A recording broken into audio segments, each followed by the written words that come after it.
Жаңа оқу жылы алдында өткізілетін мектепке жол акциясы қаламызда қарқынды жүргізілуде. Бүгін Жұмабек Тәшенов атындағы нөмірі 20 орта мектептің 70 оқушысы да акциясында қамқорлыққа ие болып отыр. Балаларға бірқатар жергілікті басқару органдарының демеушілігімен, сонымен қатар мектеп тарапынан оқу құралдары мен киім-кешектер табысталды. Биылғы жылы жалпы 70 оқушы осындай көмекке жаңағы нетіліп отыр, алынып отыр қамқорлыққа.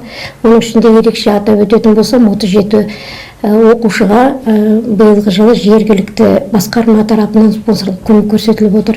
Ол сырттай киім, мектеп формасы, кеңсе тауарлары ақшадай. Қымбат Шоқтыбаева 6 балалы отбасынан шыққан. Көп балалы отбасы ретінде жылда аталмыш көмекке ие болады. Болашағынан зор үміт күттіретін қыз тіс дәрігері болуды армандайды. Біз көп балалы отбасы болғандықтан бізге әрине көмек қажет.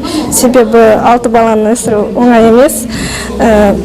Әрине мектеп тарапынан беріліп жатқан көмек үшін шын жүректен алғыс айтамын. Аталмыш акциясында қамқорлыққа ие болған ата-аналар өз алғыстарын білдіруде. Енді былтыр канцелярия товарларын алдық, биыл тағы басқаша товарлар. Осы мектеп ұжымына және президентімізге рахмет осындай көмек беріп тұрған. Әр басқарма өкілдері оқушыларға сыйлықтарын табыстап, жаңа оқу жылында жаңа жетістіктерге жете берулерін тіледі. Іс-шара соңында мектеп оқушылары дайындаған концерттік бағдарлама ұсынылды.